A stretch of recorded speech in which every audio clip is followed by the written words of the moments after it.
Pai querido, da Angélica, todos os adultos que estão ali, Senhor, com aquele grupo de jovens, que a Tua mão esteja sobre eles, guardando, protegendo. Como igreja, nós os cobrimos nessa manhã e declaramos proteção sobre eles, em um nome de Jesus. Dê um aplauso ao Senhor nessa manhã.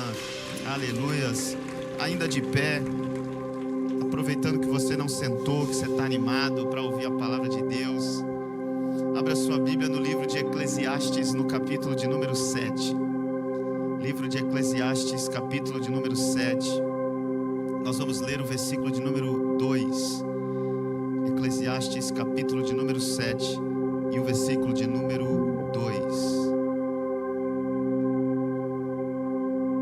Eclesiastes, capítulo 7, o versículo de número 2. Um texto que nesse final de semana falou muito no meu coração, por tudo aquilo que nós vimos, ouvimos, encontramos, podemos perceber. Eclesiastes 7, 2 vai dizer assim: melhor é ir à casa onde há luto do que ir à casa onde há banquete, pois naquela se vê o fim de todos os homens, e os vivos, olha o conselho que o sábio Salomão vai dar no final do versículo, e os vivos, nós, que o tomem em consideração. Melhor é ir à casa onde há luto do que ir à casa onde há banquete, pois naquela se vê o fim de todos os homens, e os vivos que o tomem em consideração. Amém? Tome o seu assento nessa manhã. Este final de semana foi um final de semana muito especial. Nós fomos visitar uma cidade na sexta-feira com alguns homens, uma cidade chamada Northampton, aqui em Massachusetts. Northampton, no ano de 1730, quando a América nem era América ainda, era uma colônia da Inglaterra. Nessa cidade chamada Northampton, às 2 horas daqui, eles foram impactados por um grande avivamento, ou aquilo que a história vai chamar de o primeiro grande despertar que a América ou a colônia viveu naquela época. E Deus usou um homem chamado Jonathan Edwards. Ele nasceu em Connecticut, um homem que foi muito usado por Deus para esse primeiro grande despertar. Um despertar, um avivamento que foi marcado por salvação de almas, arrependimento.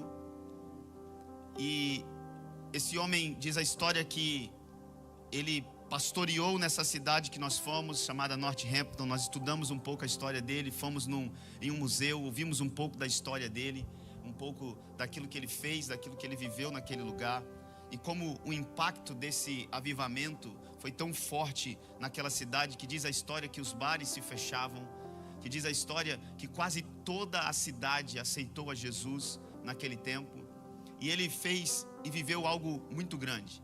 Foi um avivamento e um despertar que foi marcado pelo quê?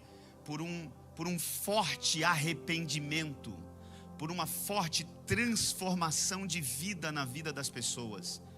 As pessoas, elas mudavam de vida, as pessoas eram impactadas, elas se arrependiam dos seus pecados. E pensando um pouco sobre isso, e olhando para a história, nós vimos que ele pregou um grande sermão, e talvez você já até ouviu o título desse sermão, que foi um sermão chamado Pecadores na Mão de um Deus Irado. Foi um sermão que marcou o ministério dele, e que hoje, quando você estuda teologia, e se você vai estudar a história da igreja, você vai ter que encontrar o que esse homem fez, os feitos e a história desse homem.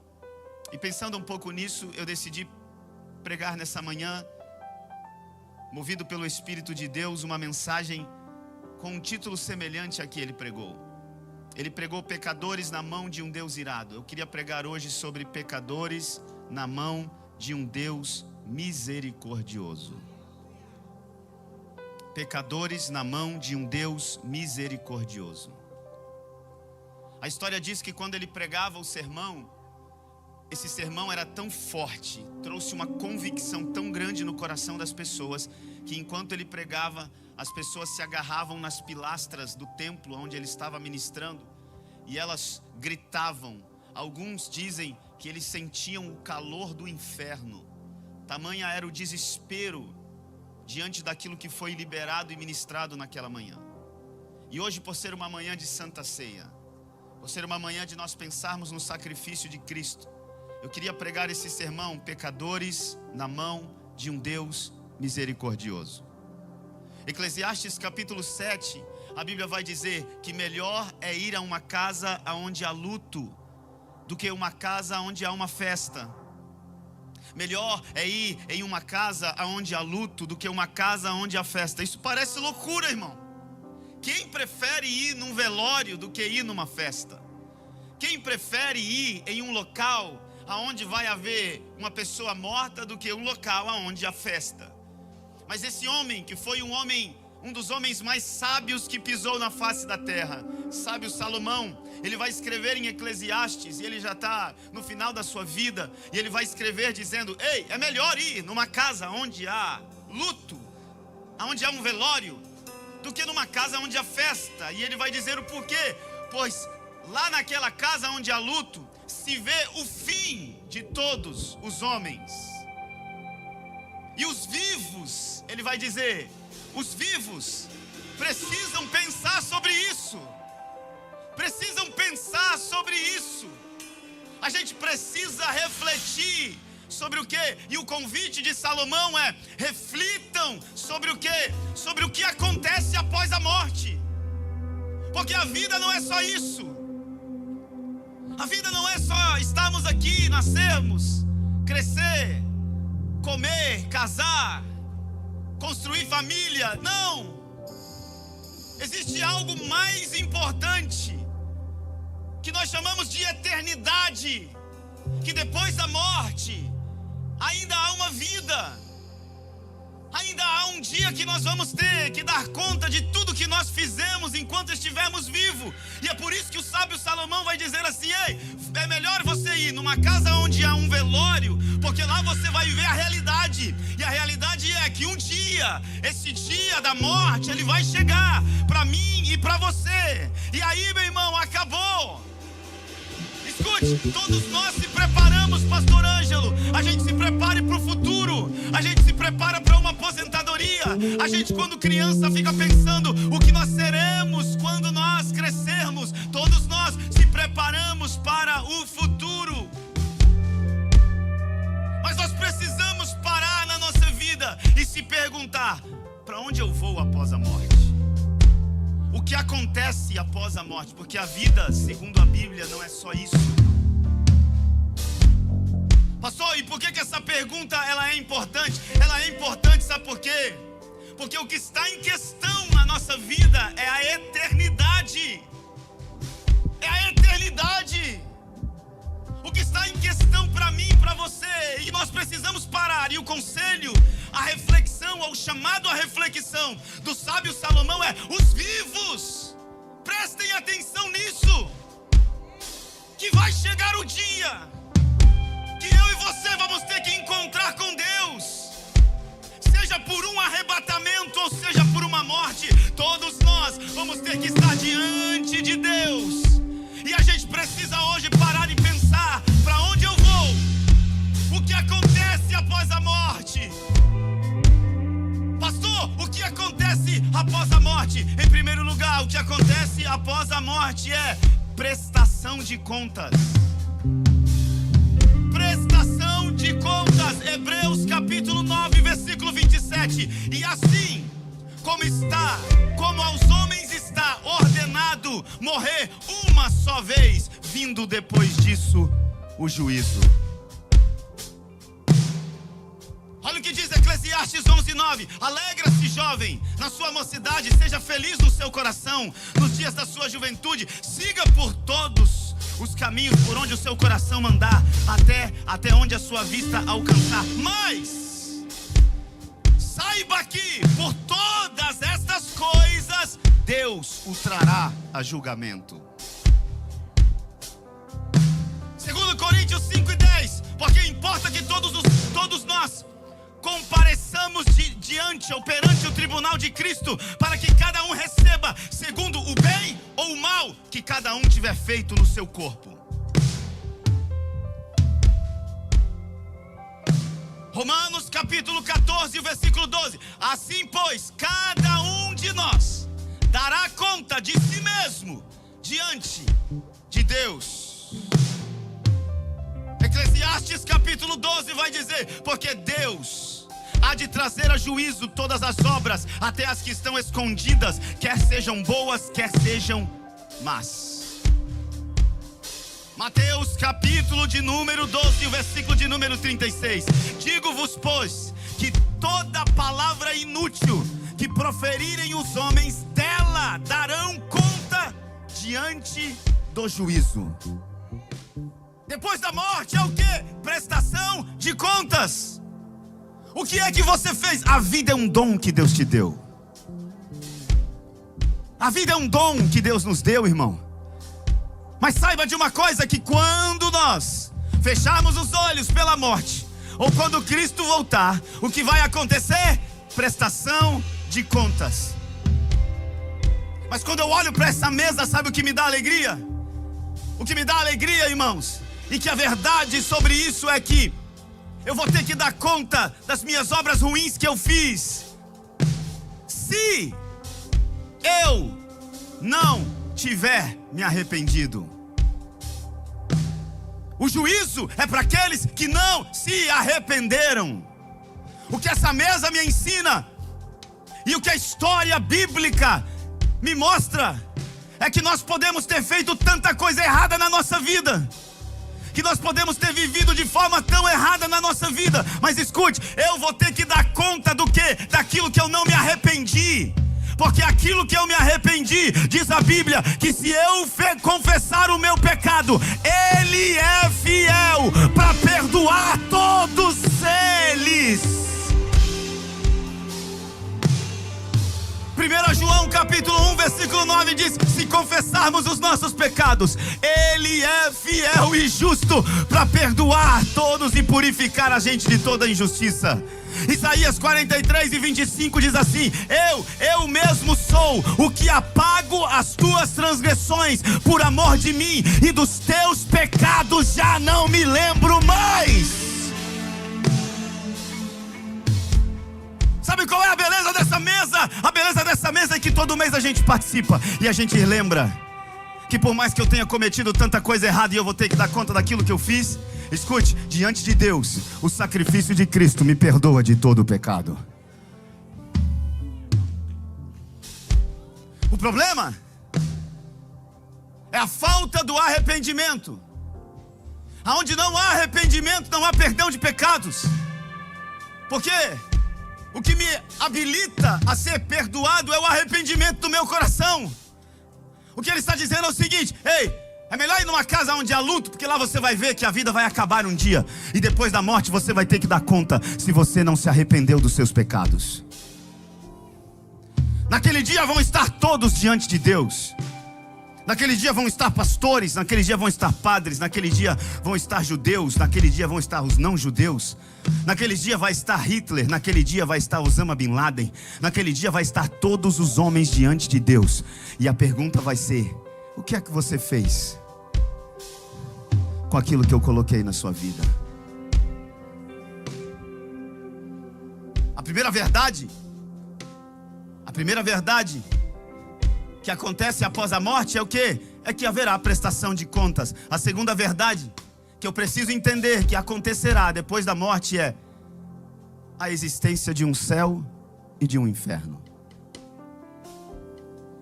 Mateus capítulo 25, versículo 34 vai dizer: então dirá o rei aos que estiverem à sua direita: venham, benditos de meu Pai, recebam como herança o reino que foi preparado desde a criação do mundo. Mas da mesma forma, Mateus 25, 41, o rei dirá aos que estiverem à sua esquerda: apartai-vos de mim, malditos, para o fogo eterno, preparado para o diabo e os seus anjos. Sabe qual é a mentira que o diabo tem falado para essa geração? A primeira mentira que o diabo tem falado para essa geração é que o inferno não existe. que o inferno não existe. Viva a vida do jeito que você quiser, porque a vida é só isso aqui. O inferno não existe. A segunda mentira que o diabo tem falado para essa geração é que o inferno é aqui. O que você faz, você paga aqui, aí acabou. A terceira mentira que o diabo tem falado é que o inferno é passageiro. Você vai para lá, por um lugar chamado purgatório, vai ficar por um tempo e depois você consegue ser resgatado daquele lugar. Mas deixa eu dizer algo para você, o inferno é eterno. Da mesma forma que o céu é eterno. Cabe ao homem morrer uma vez só, e depois disso virá o juízo. Eu tenho escutado ao longo da minha vida as pessoas dizendo assim: então Deus vai mandar pessoas para o inferno? Deus não manda ninguém para o inferno, irmão. Não é Deus que manda as pessoas para o inferno. As pessoas que vão estar lá, estarão lá porque decidiram caminhar diante da sua própria decisão para aquele lugar. É por isso que um dos requisitos para a volta de Cristo ele deixou escrito no Evangelho de Mateus, ele disse assim: ei, assim o Evangelho do Reino será pregado em todas as nações, como testemunho, então virá o fim. Porque Deus hoje nos dá a oportunidade. Hoje eu e você estamos ouvindo a mensagem. Hoje eu e você temos a capacidade de decidir. Não importa a vida que você viveu, não importa o que você fez até hoje, não importa como você viveu até hoje. Se hoje você decidir se arrepender dos seus pecados, Ele é poderoso para perdoar todos eles. Ele é poderoso para te atirar de um caminhar direto para o inferno e te coloca em um caminho direto para um céu de glória. Eu não vim pregar para uma igreja um Deus irado. Eu vim pregar para uma igreja um Deus misericordioso. Eu vim dizer para você que Ele é misericordioso. O amor dele te transforma. O amor dele te perdoa. O amor dele, pastor, você não sabe o que eu fiz, mas eu sei o que ele fez. Ele verteu até a última gota de sangue para que você pudesse ter vida.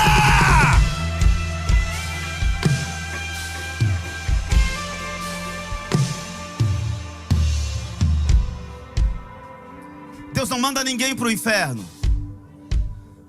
O inferno foi feito para Satanás e os seus anjos. Mas todas as pessoas que vão estar lá porque decidiram caminhar para aquele lugar com as suas decisões. Jeremias 29:11 vai dizer: eu bem sei os pensamentos que tenho acerca de vós, pensamentos de paz e de bênção, mas para dar para vocês o fim que vocês desejarem. A escolha é sua, a escolha é minha nessa manhã. Você pode escolher hoje confessar o seu pecado, se arrepender do seu pecado, ser perdoado. Ou você pode se agarrar no seu orgulho e continuar vivendo a vida que você quer. Deus não vai descer e Deus não vai te impedir de viver a vida que você deseja. Mas só saiba de uma coisa: é que vai chegar um dia que a gente vai ter que dar conta de tudo aquilo que a gente fez aqui na terra. Quando eu olho para o livro do Apocalipse, eu vejo um livro que trata de várias coisas, das coisas do fim. No livro do Apocalipse vai falar de pedras que vão cair na cabeça dos homens. O livro do Apocalipse vai falar de demônios que estão presos e vão ser liberados nos últimos dias. E aí eu fiquei me perguntando e questionando a Deus. E Deus falou no meu coração assim: é no livro do Apocalipse que o meu amor é mais revelado aos homens. E eu disse: como, Deus? Se no livro do Apocalipse está falando de tanto juízo. E ele disse assim: é porque no livro do Apocalipse eu faço algo que o diabo nunca vai fazer.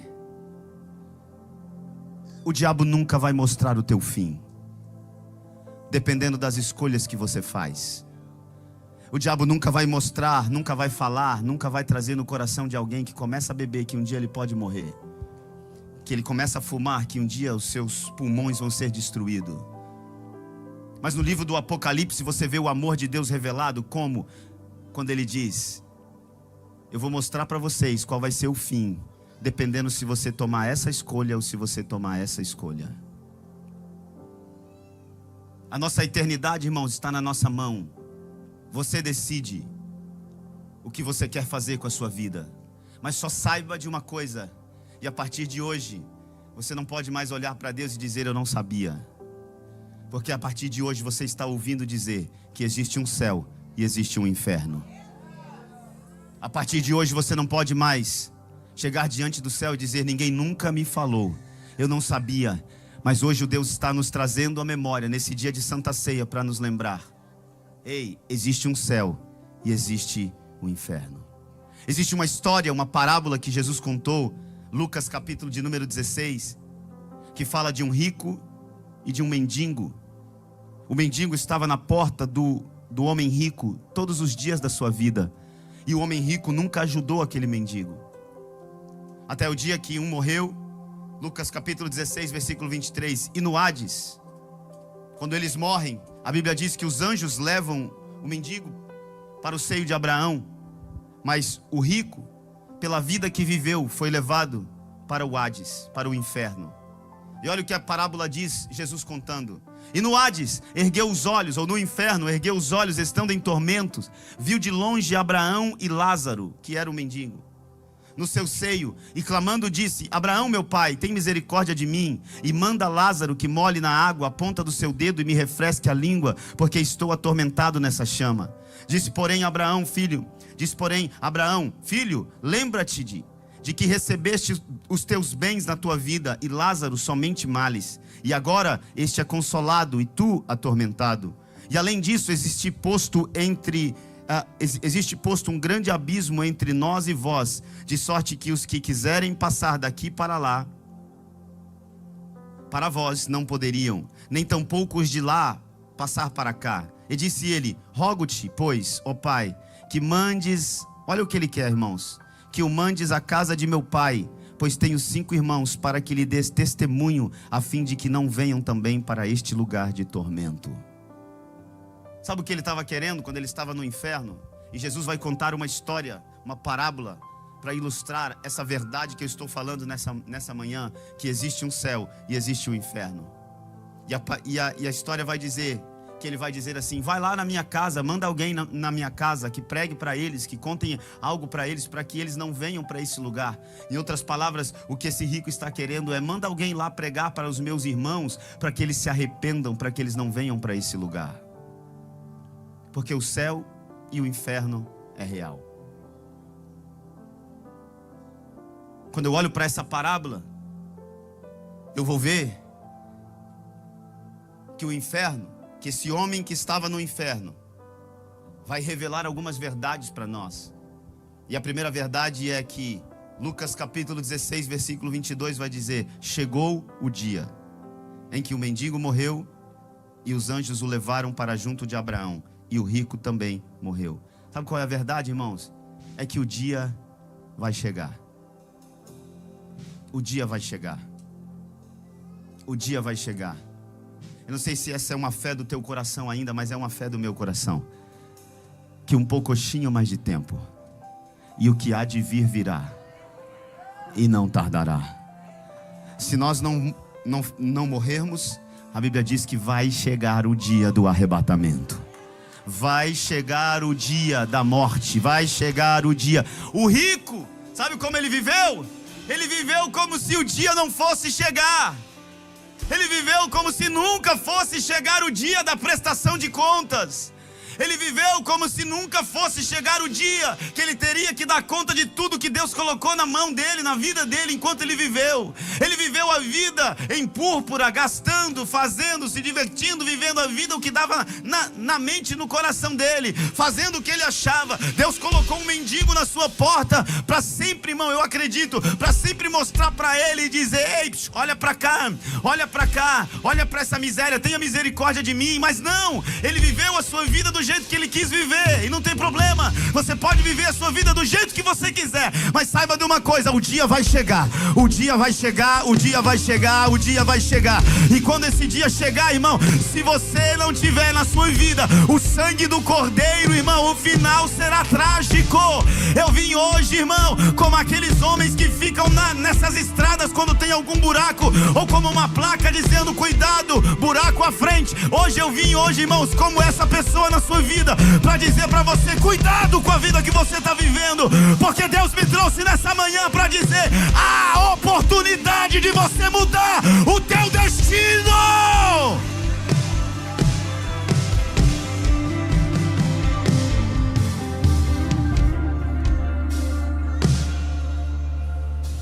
A vida vai esconder de nós, pastor Ângelo, porque a gente está tão envolvido na vida. A gente está comendo, a gente está vendendo, a gente está comprando, a gente está casando, a gente está dando em casamento, a gente está vivendo a nossa vida. E a vida vai esconder de nós essa realidade. O quê? Que o dia vai chegar. E Salomão está dizendo: ei, é melhor você ir no velório, porque quando você chegar no velório, você vai ver alguém estendido naquele caixão, e você vai lembrar: o dia vai chegar para todo mundo. O dia vai chegar para todo mundo. Sabe o que Jesus está revelando nessa parábola, hein? Em primeiro, que o dia vai chegar. Em segundo, que o inferno é real. Olha o que ele diz, Lucas 16, 23. No inferno, estando no inferno, em tormentos, levantou os olhos e viu de longe Abraão, Lázaro no seu seio. Estando no inferno, Jesus está dizendo: o inferno é real. O inferno é real, é uma realidade. É um lugar de dor e de sofrimento. O inferno é eterno. Lucas 16, 26. E além de tudo, está posto um grande abismo entre nós e vós, de sorte que os que querem passar daqui para lá não podem. O que Jesus está ensinando para quem está ouvindo ele é: acorde. O inferno não é um lugar passageiro. Não existe um purgatório onde você vai para passar um tempo para você pagar temporariamente por aquilo que você não se arrependeu. Não, ele está dizendo: cabe ao homem morrer uma só vez, vindo depois disso o juízo, e a gente vai ter que dar conta, irmãos. Eu vim nessa manhã para dizer para você: o inferno é eterno. O inferno é eterno, mas também tem um céu que é eterno. Mas também tem um lugar de glória. Mas também tem um lugar que é, irmãos, sabe qual vai ser a maior dor do inferno? A maior, a Bíblia vai falar de um fogo que não se apaga. A Bíblia vai falar de choro, ranger de dentes. A Bíblia vai falar de tormentos. Eu poderia citar aqui vários tormentos que aconteceriam baseado na história bíblica do que vai acontecer lá no inferno. Mas escute, o maior sofrimento de quem vai estar no inferno, irmão, é que ele vai estar separado eternamente de Deus. Sabe o que há no inferno? Perceba que quando ele está no inferno, e a Bíblia diz assim, que ele clamava. Porque no inferno vai ter clamor. Imagine você clamar e ninguém te ouvir. Acabou. Nós estamos separados, as pessoas estarão separadas completamente de Deus. É por isso que nessa manhã nós estamos dizendo: nós precisamos nos arrepender.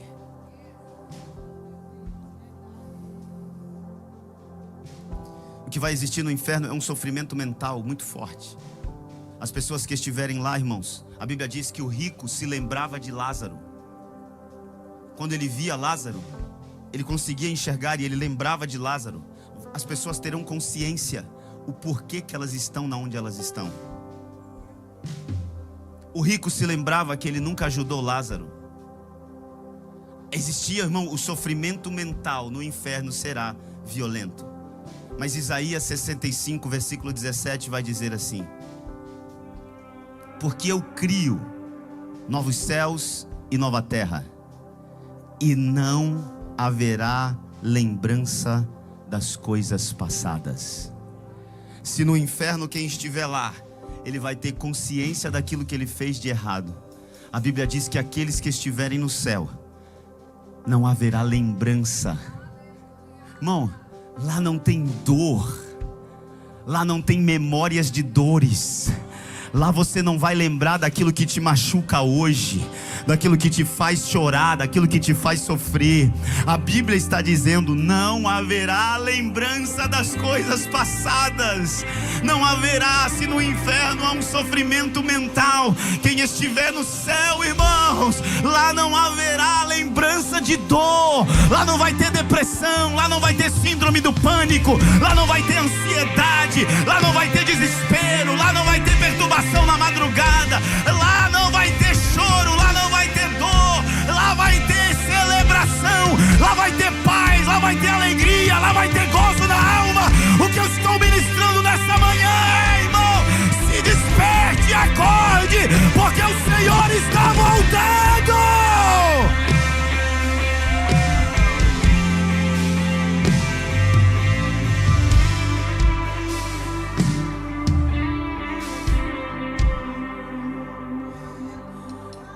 Sabe o que a Bíblia está dizendo? Jesus está dizendo: ei, eu estou cantando essa parábola para vocês acordarem, para vocês despertarem, porque o inferno é real.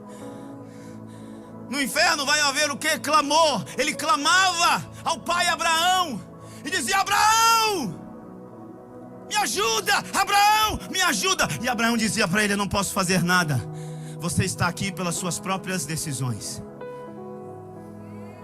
No céu, no inferno haverá um grande clamor de desespero e de dor.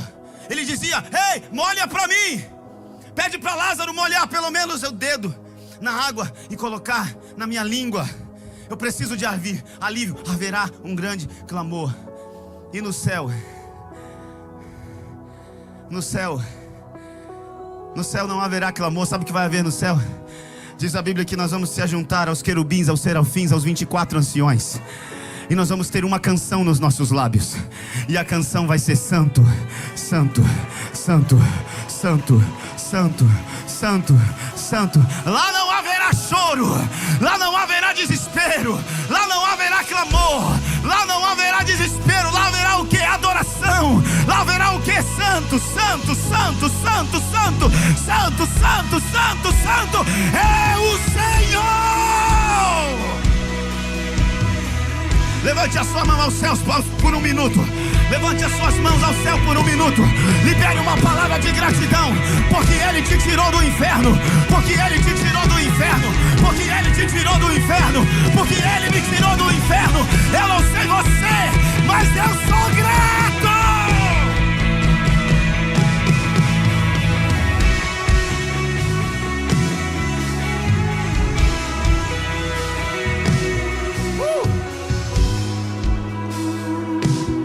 Para terminar, sabe o que vai haver no inferno? Mateus capítulo 8, versículo 12. Olha o que diz a Bíblia, Mateus capítulo 8, versículo 12. Eu estou citando o que a Bíblia está dizendo, irmão. Olha o que a Bíblia diz: que no inferno haverá um choro inconsolável, e os filhos do reino serão lançados nas trevas exteriores. Ali haverá pranto e ranger de dentes. Ali haverá pranto, choro e ranger de dentes. Mas escute, aqueles que estiverem no inferno entrarão em um desespero, estarão em choro constante por aquilo que eles fizeram e não se arrependeram. Mas enquanto isso, nós que estivermos no céu, a Bíblia vai dizer em Apocalipse 21, versículo 4: e Deus pegará e limpará dos nossos olhos todas as lágrimas. Porque Ele está dizendo: aqui você não precisa mais chorar, aqui você não precisa mais chorar. Todas as lágrimas serão enxugadas. Levante a sua mão aos céus. Eu vim declarar nesta manhã: lá não vai ter choro, lá não vai ter choro, lá não vai ter desespero. Tem um lugar de glória.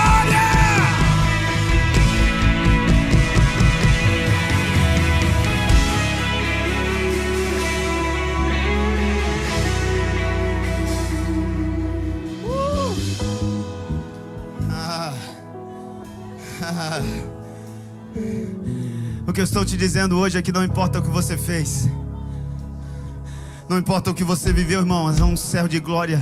Se hoje, diante dessa mesa, nós nos arrependermos, eu não sei o que é que você precisa se arrepender, eu sei do que eu preciso me arrepender. A cada dia tem uma música que o Thales canta e ele diz que todo dia o pecado vem, mas todo dia eu escolho Deus. Todo dia eu escolho Deus. Todo dia eu escolho, irmão, todo dia eu escolho. Escute, você só tem, olhe para mim, você só tem dificuldade de dizer não porque você não tem um sim na tua vida. Porque o dia que você tiver um sim na tua vida, a pornografia já não domina mais você. O dia que você tiver um sim na tua vida, o adultério já não domina mais você. O dia que você tiver um sim na sua vida, pecado nenhum mais te domina. Pecado nenhum mais te domina. Porque eu disse sim para Ele um dia. Eu disse sim para o sacrifício. Eu disse sim para a cruz. Eu disse sim para o arrependimento. Eu disse sim para o céu. Deus do céu.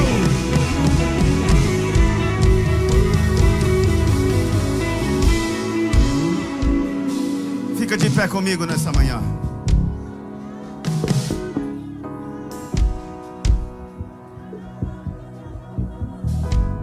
Juninho, sabe cantar aquela música Morte e Choro? Canta aí, Juninho, vamos lá, dá lugar aí, bora. Vamos cantar essa canção nessa manhã, vamos? Morte e choro, não tem mais, vamos? Eu quero celebrar, irmão, a vida. Eu quero celebrar o céu. Eu quero celebrar o sacrifício. Eu quero celebrar a ceia. Eu quero celebrar o sangue. Eu quero celebrar o pão. Eu quero celebrar o sacrifício da cruz. Porque morte e choro nunca mais.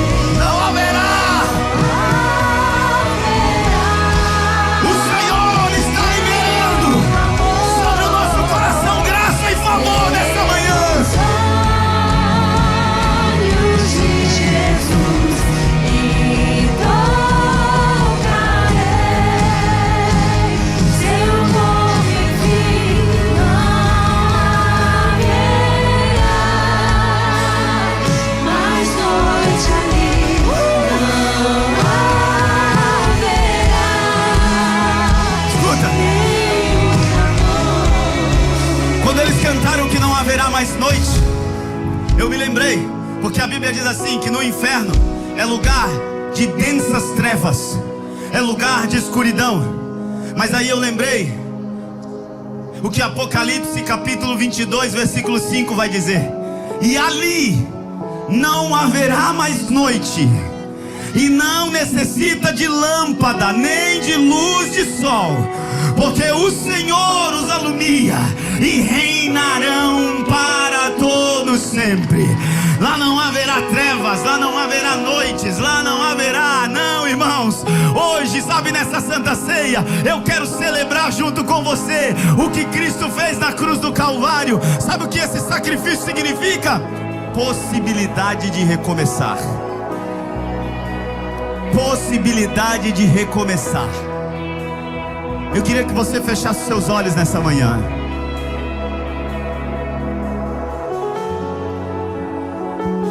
Eu te apresentei o que acontece após a morte, mas a decisão é sua. A decisão é sua. Se arrepender, pedir perdão, confessar, mudar de vida. Deus te aceita do jeito que você é. Venha do jeito que você estiver, irmão.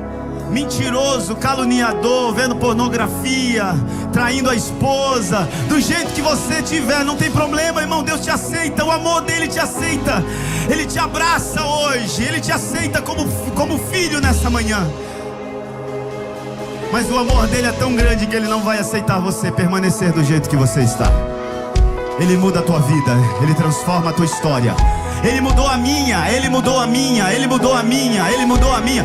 Antes eu andava em trevas, antes eu estava aprisionado em vícios, antes eu estava indo para o inferno. Mas um dia ele encontrou comigo, um dia eu levantei a minha mão, um dia eu aceitei, um dia eu disse sim, um dia eu disse eu te aceito como o único e suficiente Salvador.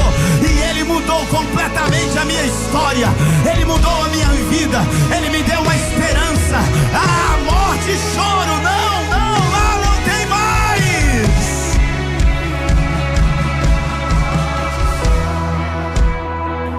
Tristeza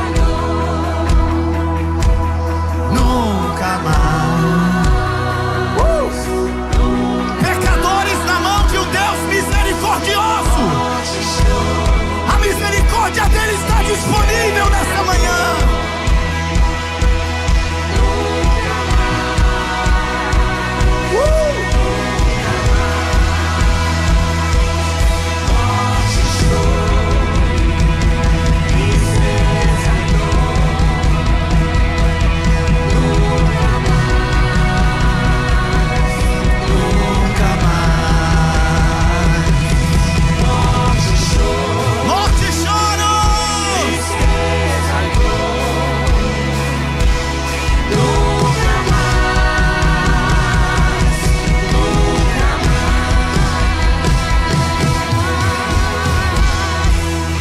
A Bíblia diz que ele pega a morte E ele diz para a morte: aonde está o teu poder, morte? Aonde está o teu aguilhão?